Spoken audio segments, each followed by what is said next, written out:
In today's video, I'm going to teach you how to import Excel files data into Dynamics CRM entities. If you're looking to streamline your data management process, importing your Excel or CSV files into Dynamics 365 is a crucial step.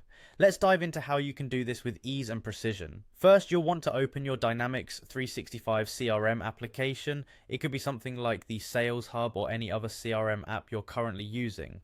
Once you have that open, your next step is to locate the gear icon, which is usually at the top right of your screen. Click on that and you'll see a drop-down menu. From there, choose the option labeled Advanced Settings. This will lead you to the more sophisticated settings of the CRM system, where you have more control over how your data is managed.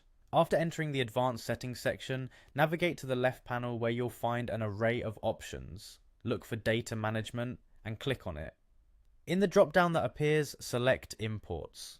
This is where you'll be handling the specifics of bringing your Excel data into the system. Once you're in the Import section, turn your attention to the command bar. There's a button labeled Import Data, which you'll need to click on. This action initiates the process of bringing new information into your CRM system from external files. Next, you'll be prompted to choose your file. You can select either an Excel or CSV file, whichever format you have your data in. After selecting your file, click Next to move forward with the process. Now Dynamics 365 will step in to help you by automatically mapping columns from your Excel file to the appropriate entity fields within the CRM.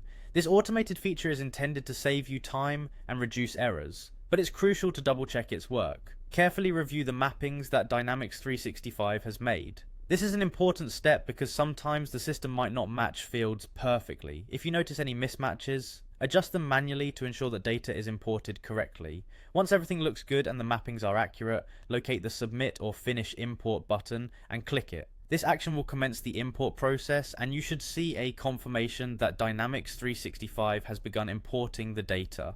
By following these steps, you'll efficiently import your Excel data into Dynamics CRM, keeping your records up to date and your organization running smoothly. Remember, paying close attention to the details during the mapping process is key to a successful import. Thank you for watching and happy data importing.